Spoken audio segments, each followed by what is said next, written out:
Salut, c'est François, Road Story Histo Auto. Mais aujourd'hui, je prends la casquette blog moteur, c'est des copains. Donc blog-moteur.com. Aussi un site consacré à la bagnole, un petit peu différent de ce qu'on fait, mais là on est tombé sur un article qui est absolument dans la thématique Road Story. Donc on leur a demandé et ils nous ont autorisé à enregistrer leur article, que vous pourrez lire et voir les photos qui sont sympas sur leur site, qu'il s'agit du fantôme de Belgrade. Mais de quoi s'agit-il ? D'une histoire de 911.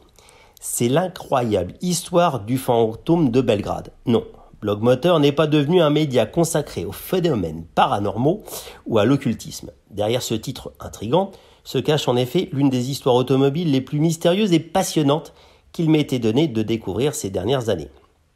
Au programme, une Porsche 911 SC Targa qui apparaît la nuit, un homme énigmatique à son volant et une police locale dépassée par les événements et qui va tout faire pour l'arrêter. L'histoire est digne d'une légende urbaine, elle est pourtant vraie. Belgrade, Yougoslavie, septembre 79. C'est par un beau matin de septembre 79 que notre histoire commence. Le tennisman Ivko Pijesević, je suis désolé mais c'est toujours un peu compliqué, se réveille avec une mauvaise surprise. Sa Porsche 911 SC Targa s'est volatilisée. De couleur blanche, sa 911 est en plaque allemande. Il l'a gagnée peu de temps auparavant à un tournoi de tennis à Berlin. Une plainte est rapidement déposée. Plutôt que de jouer profil bas, le voleur du bolide allemand préfère parader le soir même dans les rues de Belgrade. Décidément culotté, il cherche rapidement à en découdre avec la police locale, déclenchant logiquement plusieurs courses-poursuites. Et le match est gagné d'avance. Les frêles Zastava de police, qui équipent la police de Belgrade, n'ont qu'une chance face au flat 6 de la Porsche, fort de ses presque 190 chevaux, contre environ 50, supposé, de la Zastava 101. Mais ce n'est pas qu'une histoire de puissance, le voleur a aussi un sacré coup de volant. Rapidement, celui qu'on commence à surnommer le fantôme de Belgrade, se forge une solide réputation dans l'esprit de la population locale. Il faut dire que cette dernière est un peu habituée à ce que l'on défie l'autorité de la police, et donc de l'État par extension. Et pour cause. La Yougoslavie est alors dirigée d'une main de fer par le maréchal Tito, et oui encore, le maréchal qui est maréchal depuis la fin de la guerre.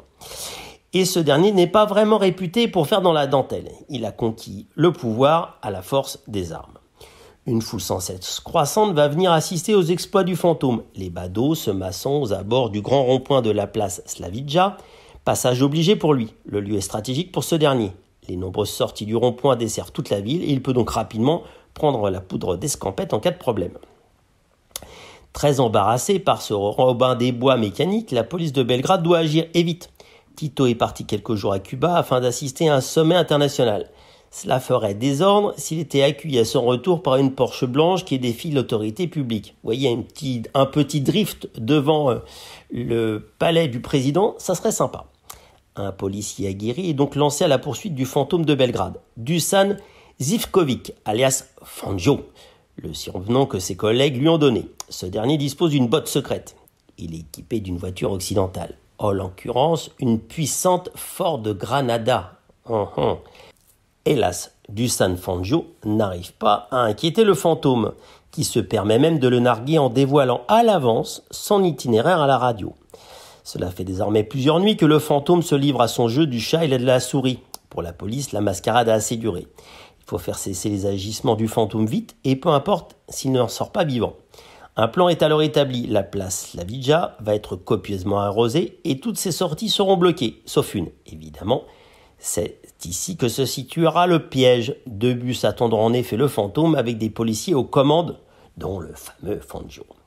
Et voilà, le piège se referme. Ce soir-là, le fantôme de Belgrade est de nouveau au rendez-vous. Il est attendu de pied ferme par une immense foule place Slavica. On dit que près de 10 000 personnes ont fait le déplacement, mais aussi par la police. Dès son arrivée, et alors qu'il est poursuivi par des astavas de police sirènes hurlantes, le piège se referme sur lui. Les bus lui barrent sa seule issue. Il arrive à sauter de la Porsche juste avant qu'elle ne s'encastre sous un bus. Par chance, il n'est pas blessé et parvient à rejoindre les badauds venus l'acclamer. Ainsi, noyé dans la foule, il arrive à s'échapper une nouvelle fois. Mais le répit est de courte durée pour le fantôme de Belgrade. Son nom est finalement balancé par une petite frappe et il est rapidement appréhendé. On découvre alors sa vraie identité. Il s'appelle Vlada Vasiljević. Excusez-moi, j'ai vraiment du mal.